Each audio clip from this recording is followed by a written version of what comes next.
Today on You Be the Judge. If you slip and fall, can you really sue and easily win?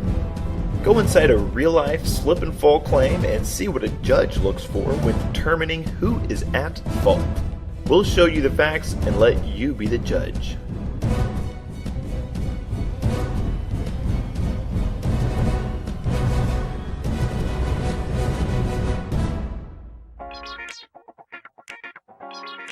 While the idea of slipping, falling, suing, and winning is often joked about, if you were the one left with the medical bills, you may want to know if the property owner played a role in the accident.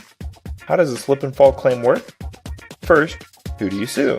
The defendant will most likely be the property owner or manager. The defendant has a duty to keep their premises reasonably safe from hazard. Number 2, did the defendant breach their duty, and were damages caused as a result? In other words, was the property owner, manager, or an employee somehow neglectful by causing or creating the dangerous situation, knowing about it but not doing anything to prevent it? Or if they didn't know about the danger, should they have known?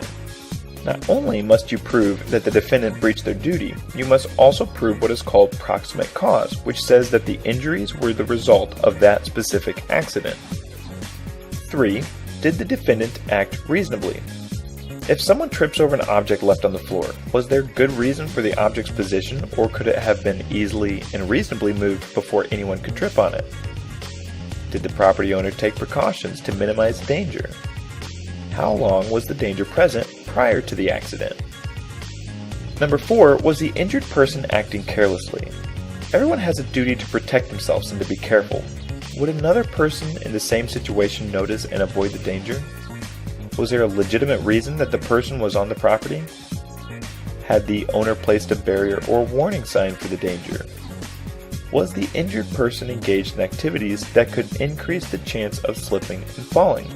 For example, texting while walking.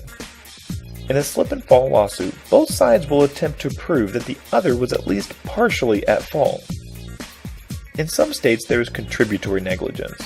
This is where if the plaintiff is in any way at fault, they cannot recover damages. Other states have comparative negligence. If the plaintiff is partially at fault, that percentage is subtracted from any award. Finally, some states allow for compensation if you are less than 50% at fault, but none if you are more than 50% at fault.